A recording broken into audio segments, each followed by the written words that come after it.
Welcome to another episode of Challenge Everything. Today we express our views on road rage. Before we get into it, please like and subscribe if you'd like us to load more content.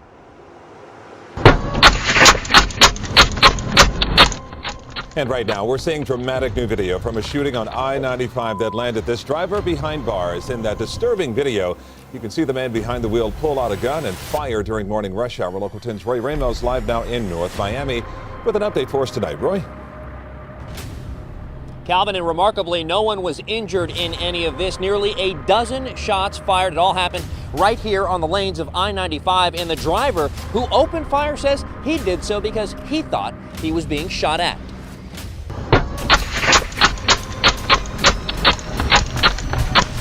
Chilling dash camera video obtained by talk show host Andy Slater showing the moments a road rage incident leads up to shots fired.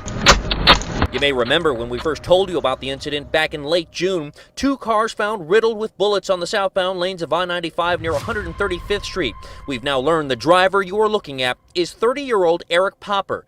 Investigators with Florida Highway Patrol said he was driving this black Toyota Venza when he abruptly cut off another driver. That driver begins to tailgate him when he's then seen slamming on the brakes. So he cuts the other person off, then slams on his brakes. Really, Popper? That's nonsense. And you clearly a coward for picking a fight then pulling out a gun. Seconds later, state troopers say the driver pulls up to the passenger side and throws a water bottle at the vehicle when Popper... He says he thought he was being shot at, and that's why he shot back. But we can all see, after slamming on the brakes, he's already anticipating the driver to come past him so that he can open fire. This guy is something else. Quickly starts shooting right through his own windows. During the investigation, Popper told state troopers he believed he was shot at, so he began shooting.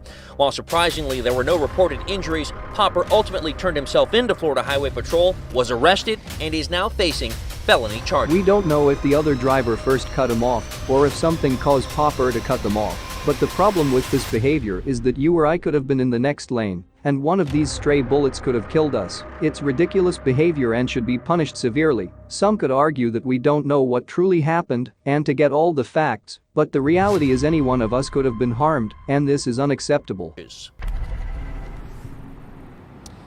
And those charges include aggravated assault with a firearm. He has since bonded out of the Miami-Dade County Jail, but we are learning a little more about him. We've learned that he is a fire inspector. Right now, we're trying to find out what city he works for and if he is still employed.